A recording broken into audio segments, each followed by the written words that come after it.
PDI Perjuangan masih melakukan kontemplasi untuk menentukan kader yang akan menjadi calon presiden dalam Pilpres 2024. Berdasarkan survei yang dilakukan Litbang Kompas pada bulan ini, ada 3 sosok dari PDI Perjuangan yang masuk dalam survei itu. Dan Saudara Ketua Umum PDI Perjuangan Megawati Soekarno Putri masih memikirkan secara matang siapa yang akan diajukan oleh partainya sebagai calon presiden di Pilpres 2024 mendatang. Seperti apa sosok yang dicari oleh PDI Perjuangan? Apakah nama Ganjar Pranowo yang selalu masuk 3 besar dalam berbagai survei ikut dipertimbangkan?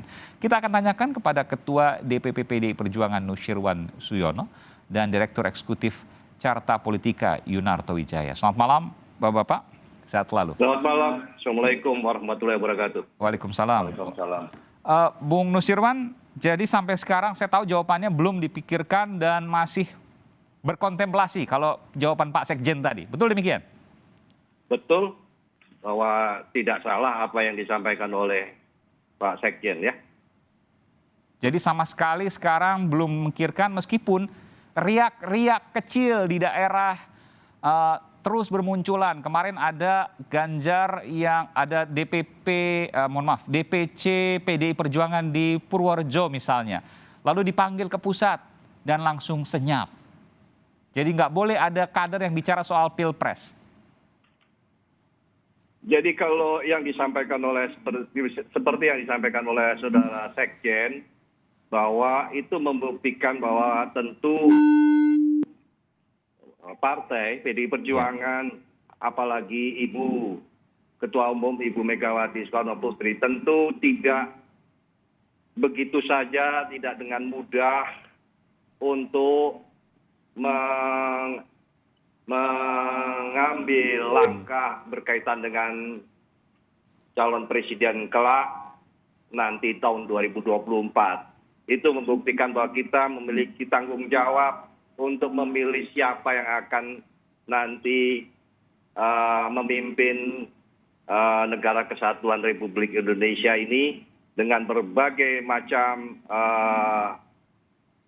persoalan maupun katakanlah untuk melanjutkan beberapa langkah yang sudah dilakukan oleh Pak Jokowi pada saat ini. Dan ini tentu adalah membuktikan bahwa kita tidak begitu saja, tidak dengan sederhana, dengan mudahnya mengambil keputusan, karena tentu membutuhkan pertimbangan yang matang, dengan pertimbangan yang cukup luas, dan ini berkaitan juga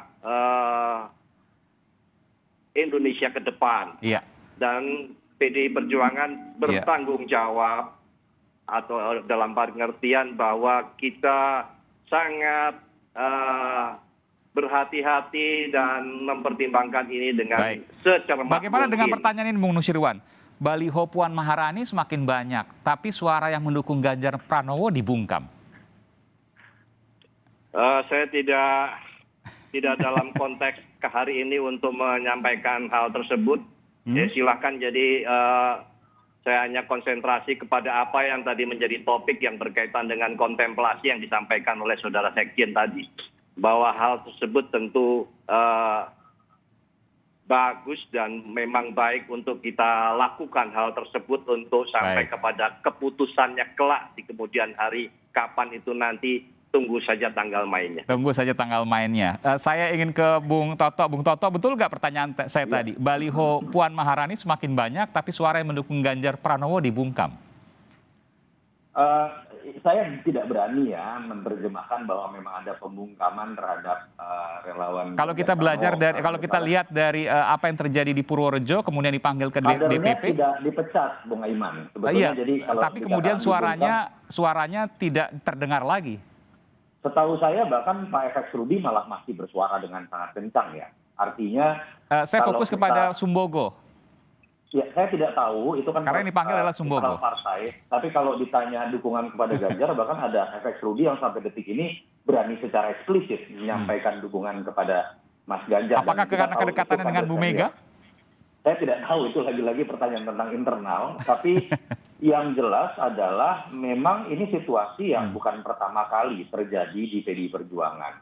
Pertanyaan besar terkait dengan apakah darah biru atau terah yang memang ada di sentral kekuasaan PDI Perjuangan yang akan melanjutkan estafet kepemimpinan, atau kemudian kader yang lebih diterima publik berdasarkan suara secara elektoral yang akan menjadi capres, itu sudah pernah terjadi sebetulnya di tahun 2014.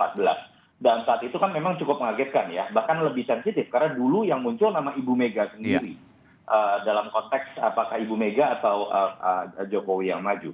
Ini yang menyebabkan sebetulnya tidak mudah memang membaca hasil kontemplasi Ibu Mega, karena ketika orang mencoba menggunakan kacamata partai ini sangat sentral kekuasaannya pada keluarga Bung Karno, itu betul dalam konteks estafet kepemimpinan di level ketua umum. Tapi 2014 menyertakan fakta yang lain bahwa Ibu Mega misalnya mengalahkan dirinya sendiri didasarkan beberapa variabel indikator, termasuk menurut saya salah satunya adalah hitung-hitungan siapa yang lebih berpeluang menang, karena survei saat itu mengatakan Pak Jokowi jauh lebih berpeluang dibandingkan. Ya, di sini saya mau mengatakan, apakah maju. logika elektoral ini juga akan terjadi di 2024?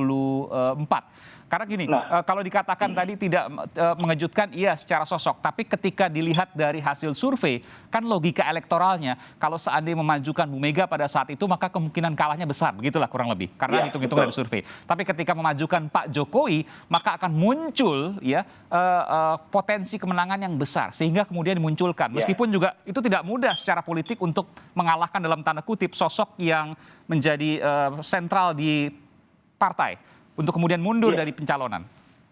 Kalau hanya menggunakan indikator siapa yang bisa membuat PDI Perjuangan menang, baik dalam pertarungan Pilpres dan Pileg, dengan catatan pemilu diadakan hari ini ya, tentu saja yang harus dipilih adalah Ganjar.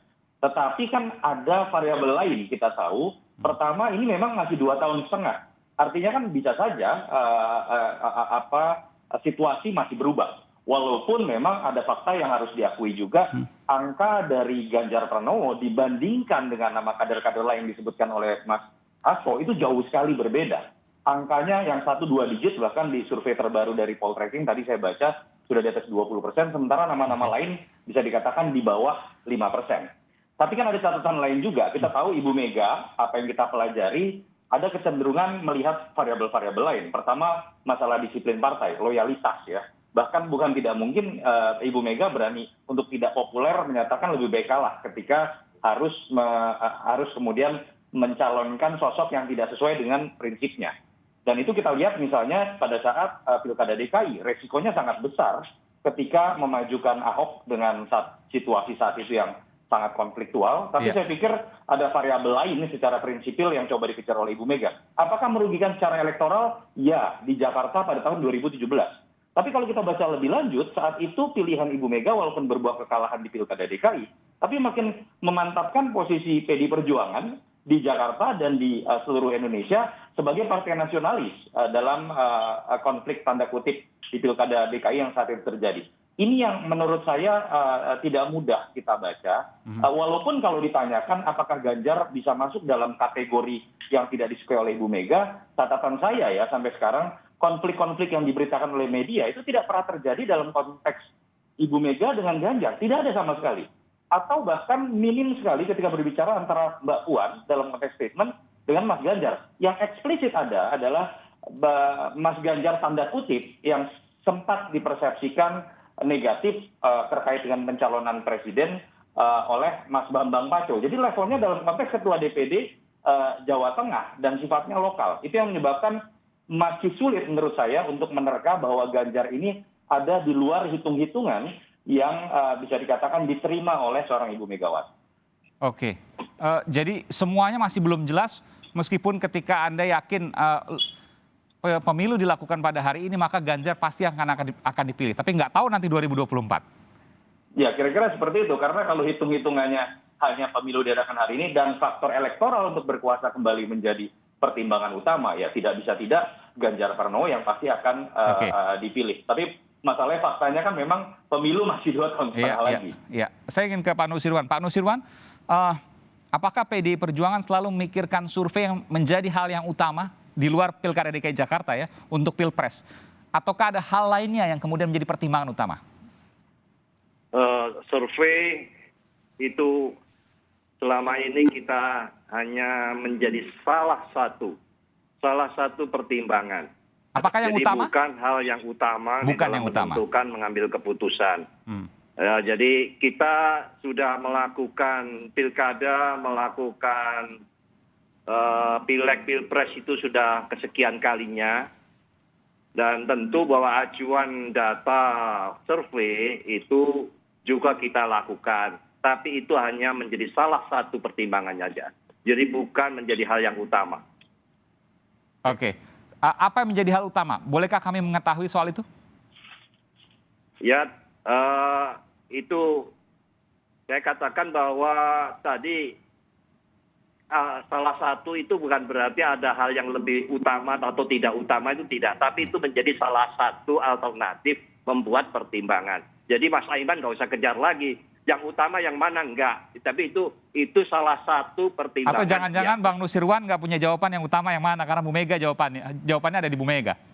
Iya, itu sudah pasti. Dan seluruh jajaran Republik di Partai Demokrasi Indonesia Perjuangan itu dari bawah dari atas sampai bawah itu sudah paham. Okay. Sudah mafhum bahwa keputusan Kongres itu yang memutuskan hal-hal yang berkaitan dengan strategis nasional itu diputuskan oleh Ketua Umum Ibu Megawati Soekarno Putri. Itu sudah tidak ada yang tidak paham. Kami semua itu menyadari hal tersebut. Okay. Jadi tidak usah khawatir ada yang nggak ngerti atau tidak. Itu kita yakin bahwa semua mengerti dan memahami hal tersebut. Oke, baru saja kemudian kita mendapatkan visual ada pertemuan antara Ganjar Pranowo dengan Tri Risma hari ini yang kebetulan masuk dalam survei. Kita akan tunjukkan ini. Secara tidak sengaja ini bertemu di makam Bung Karno. Apakah ini ada simbol-simbol khusus yang kemudian dibaca dari sini? Kita akan kembali sesaat lagi, saudara, untuk membahas hal ini. Tetap bersama kami di Sapa Indonesia Malam.